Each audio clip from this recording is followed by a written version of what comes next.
Thanks for being here. Today's reading is a continuation of a chunk from The Myth of Normal by Gabor Maté. And this is the third of 4 A's that he talks about as being healing principles. The first one was authenticity, then agency, and now we're on to anger. People often ask me to define healthy anger.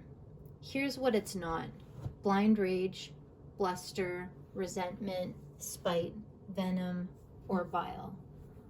All of these stem from an unhealthy buildup of unexpressed or unintegrated emotions that need to be experienced and understood rather than acted out. Both anger suppressed and anger amplified out of proportion are toxic. Anger in its natural, healthy form is a boundary defense, a dynamic activated when we perceive a threat to our lives or our physical or emotional integrity. Our brains being wired for it, we can hardly avoid it. This is the self-protective rage system identified by Jack Panksepp. Its full functioning is a standard feature of our wholeness, essential for survival. Think of an animal protecting its turf or its young. The movement toward wholeness often involves a reintegration of this oft-banished emotion into our repertoire of available feelings.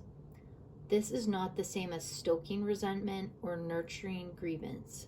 Quite the opposite. Healthy anger is a response of the moment, not a beast we keep in the basement, feeding it with shame or self-justifying narratives. It is situational, its duration limited. Flashing up when needed, it accomplishes the task of fending off the threat and then subsides. It becomes neither an experience to fear and loathe, nor a chronic irritant. The fact, and some people may need to actively remind themselves of this, is that we are talking about a valid, natural feeling that does not in itself intend anyone harm. Anger in its pure form has no moral content, right or wrong. It just is. Its only desire, a noble one, to maintain integrity and equilibrium. If and when it does morph into a toxic version of itself, we can address the unhelpful stories and interpretations, the self-righteous or self-flagellating thought patterns that keep stoking it, without invalidating the emotion. We can also observe how our ability to say no fuels chronic resentment that leaves us prone to harmful combustions. Many of us have learned to minimize our anger to the point that we don't even know what it looks like. In this case, it's best not to idealize or exaggerate. Picturing a bombastic eruption of ire or some righteous curse-encrusted monologue will not help us. Like authenticity, genuine anger is not a performance. Anger's core message is a concise and potent no, said as forcefully as the moment demands. Whenever we find ourselves tolerating or explaining away situations that persistently stress us, insisting that it's not so bad, or I can handle it, or I don't want to make a fuss about it, there's likely an opportunity to practice giving anger some space to emerge. Even the plain-spoken admission that I don't like this or I don't want this can be a step forward. The question for most of us is not whether to be angry, but how to relate in a wholesome way to the feelings that naturally ebb and flow with life's tide, anger included.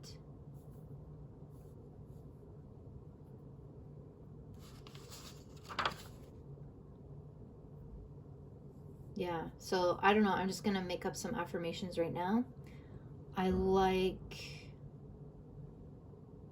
the phrases that he gave that for me seem like a way to express anger or like put in a boundary. The phrase is of saying no when needed. I can say no when I need to. And I can say things like, I don't like this, or I don't want this, to help protect myself. So I say no when I need to. And I say things like, I don't like this, and I don't want this, also to protect myself. Ooh, another one could be, when I feel angry, I take a moment to acknowledge it and think about why I'm angry. All right, thanks for being here today. It was a bit longer. Bye.